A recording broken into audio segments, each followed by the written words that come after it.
کہ آپ عالم ہیں، آپ کو اتنا نہیں معلوم کہ جب نظر دی جاتی ہے تو ہاتھوں کو اٹھایا جاتا ہے۔ عالم دین نے کہا ارے وہ ہاتھ کیسے اٹھائے، ارے جس کا ہاتھ نہ ہو۔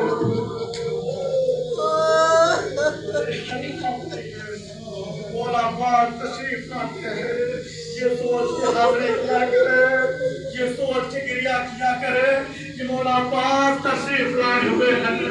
آزادہ پرسہ دے لیجئے، آج صرف پرسہ جناب زہرا کو نہیں دینا، آج پرسہ مدین کو بھی دینا ہے، آج پرسہ جناب مدین کو بھی دینا ہے۔ جب خیمہ حسینی میں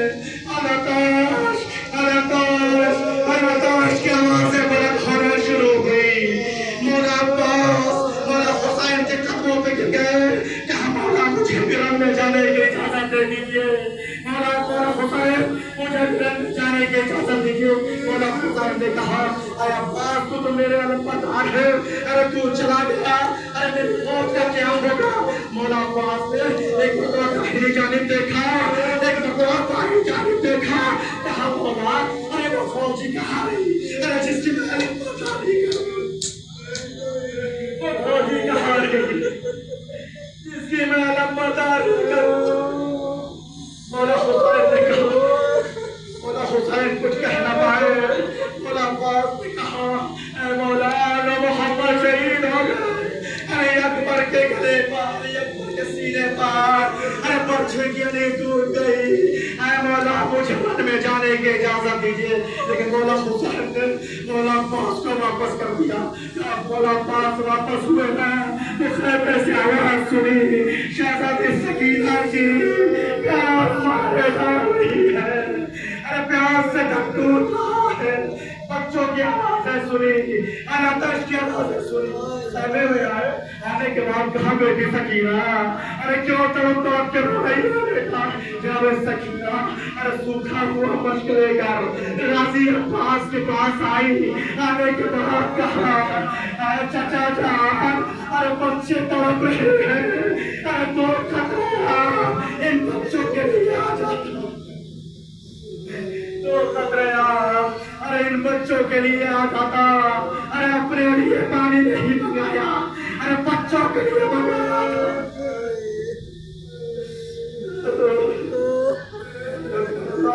خدا کوئی ہم نہ دے سوائے مظلوم کربلا۔